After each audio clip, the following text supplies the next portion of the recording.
Alrighty, testing. Alright. Excuse me. Alright, hi there, guys. Sorry that I didn't get a video out last week. It looks like there was some upset in my personal life. I ended up losing my day job, and I needed to quickly find a new one, and all that fun stuff. So, here I'm going to actually just ask if y'all could please support my Patreon, as well as I'm going to be putting up a link to my Ko-fi here soon, as soon as I get that set up. Alrighty, so here we go. Now, I did do the vote on Patreon. Those things will be coming up shortly, just because, I got a schedule to keep. So today's topic will be concerning my belief system in Wicca. I am an eclectic Wiccan.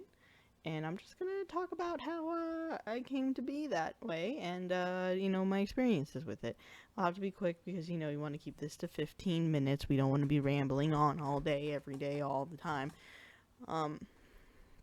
So, I grew up in a Christian church, and things happened that led me to stop being Christian, and kind of wandered a little aimlessly for a couple years until I was about 19 years old, and I had this weird ass dream where I met some people and they straight up told me, yeah, no, you're Wiccan. And I looked it up on the internet and read all the rules and everything and all that, and I'm like, I like this.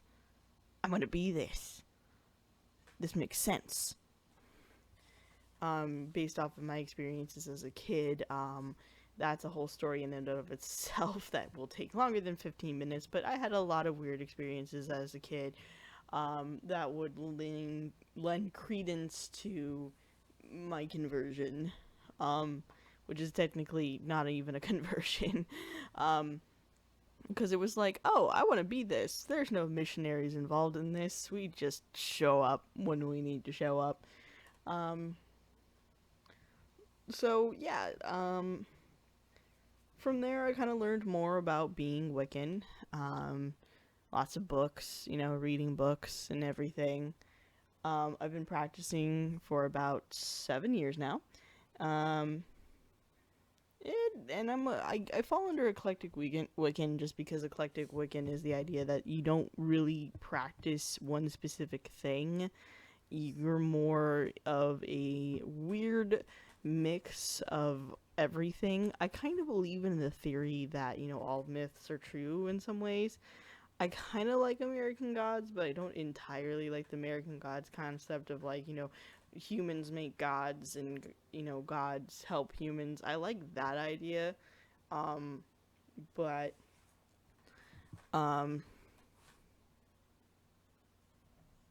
in some cases, like, I don't know, the show killed Thor, so I'm like, no, do not kill one of my top 12 gods that are in my pantheon. Thor's in my pantheon. I specifically worship, I worship this god, and I can't pronounce his name correctly. Serenos, there we go. I have to remember because it's a very old Celtic word, as well as the goddess, Mother Maiden Crone, and all that. Those are my top guys. I also worship Thor and Freya. Specifically, I worship Kali and Ganesh. I also worship Isis and Osiris. And Aphrodite is in there too. Generally, like, I worship all gods, but those would be, like, the ones that are specifically on my altar right now. I am working towards getting, like, I have a statue of almost everybody except for Aphrodite,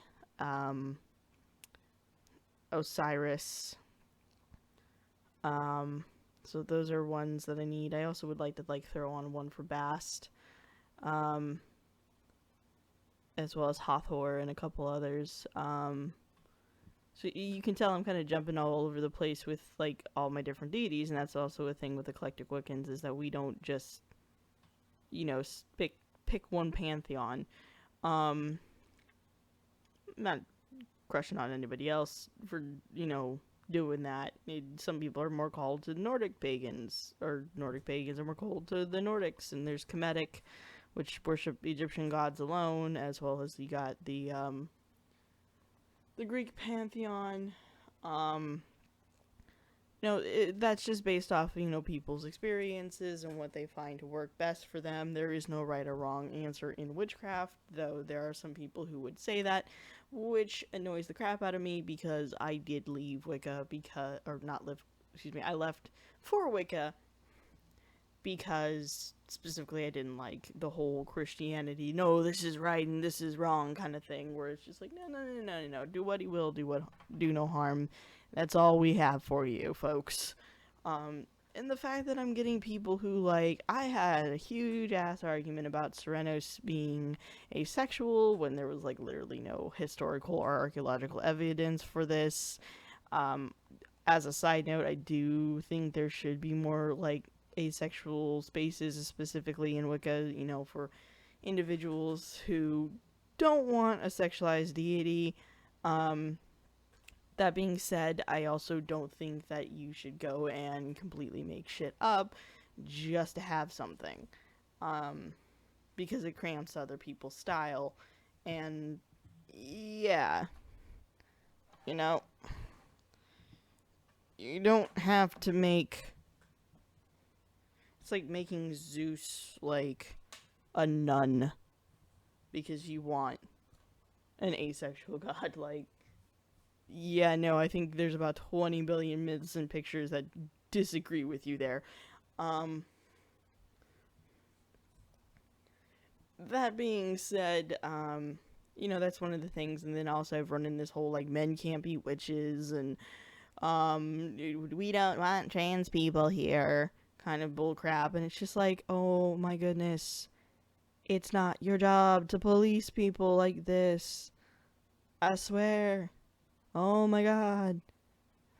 Keep your bigotry out of my witchcraft, please. Or the fact that, I've had people tell me, you can't be Wiccan because you're solitary. You have to be in a coven. Says whom? Even Gerald Gardner, the guy who started Wicca, back in, the 1920s, 30s, 40s, specifically was guys, I'm just throwing down some ideas here. They're guidelines, not rules. If you need to make adjustments, make adjustments. I don't remember Gardner saying, no, you have to do it exactly this way or you're doing it wrong. And you got people like Patricia Crowther and a few other people, who worked with him, who went off and kind of did their own thing. Though may Aleister Crowley forever just burn. He was extremely racist, anti-Semitic, and misogynistic. He was not at all anything that upheld pagan beliefs. He was the high priest, Father Blackwood from Sabrina. You could have been so badass, but you were so not what this is supposed to be.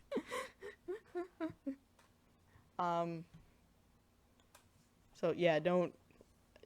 And there's evidence of this. He wrote about how he was so anti-Jewish and everything. It was written with the idea of people who worship Christianity and stuff like that, and Muslims and everything are clearly idiots, specifically Jewish people, that kind of stuff. So, yeah. So I've been practicing for a little while. My gods are kind of older family members. They're involved in my life, and they're gods I worship, but they are also a part of me, and I don't really see them as these tyrannical beings. They are a part of my life, and I'm not gonna worship a deity that's going to expect me to prostrate before them in terror. Like, no, you're here to be part of my life, and if you're going to be a toxic part of my life, you don't need to be part of my life. That goes for humans and for gods. Like, is there a certain level of respect I will afford them? Yes. Because, like I said, they're like older family members. Like, you're going to be respectful to your father and your mother and your uncle and your aunt and your grandmother and what have you.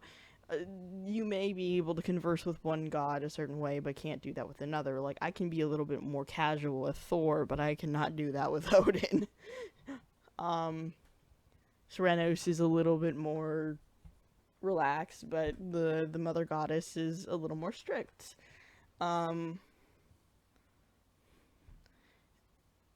You know, these are individual deities that will have different relationships with different followers in a different way. But I don't think, and you're gonna practice in your own way too, in a way that works for you. And I don't think anybody should be crapping on that as long as you know, follow the rule of blessed be, do what he will, but do no harm, sort of deal. The only exception I will make for that is perhaps like cursing. I'm not entirely against the concept of cursing as long as it's like done in self-defense, because I'm sorry, you can be a pacifist all you want, but you do need to defend yourself from time to time.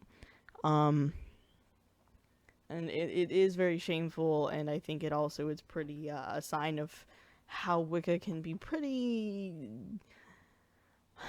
ignorant of other forms of paganism, specifically paganism that comes from like voodoo, hoodoo, and Santeria, which we have to be so careful of, because I've just realized, you know, especially I just mentioned Aleister Crowley, that Gardner took a lot of cues from Aleister Crowley in the sense of how to practice and what to pull into Wicca, and there's a lot of references to, despite being extremely anti-Semitic, Aleister Crowley stole a shit ton from Jewish people.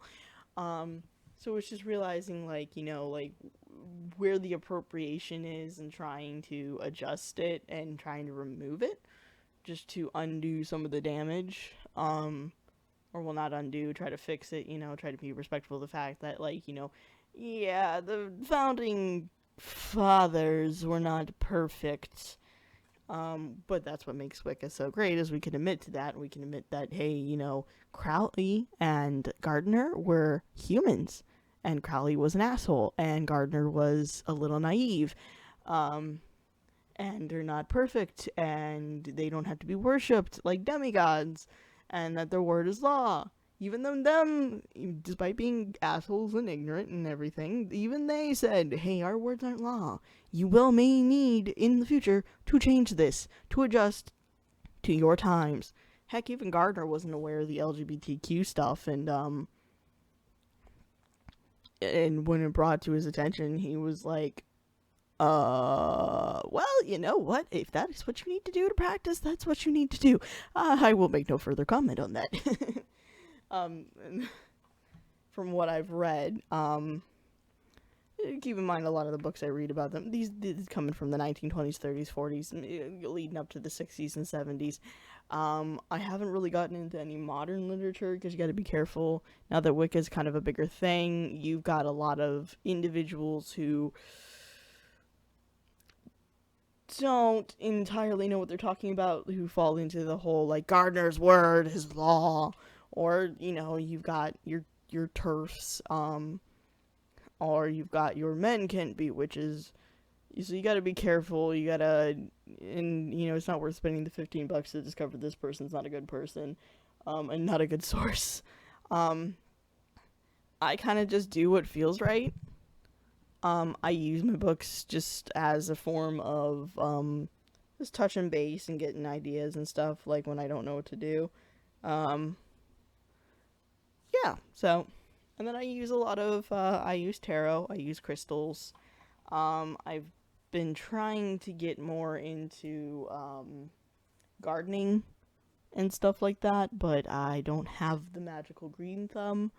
I have cactuses, I have some very well-worn, lucky bamboo, I have a fern, and I have some jasmine, and that has all been what has survived my attempts at that. Even though I'm an earth sign, clearly my earth sign's referring to crystals. which are expensive.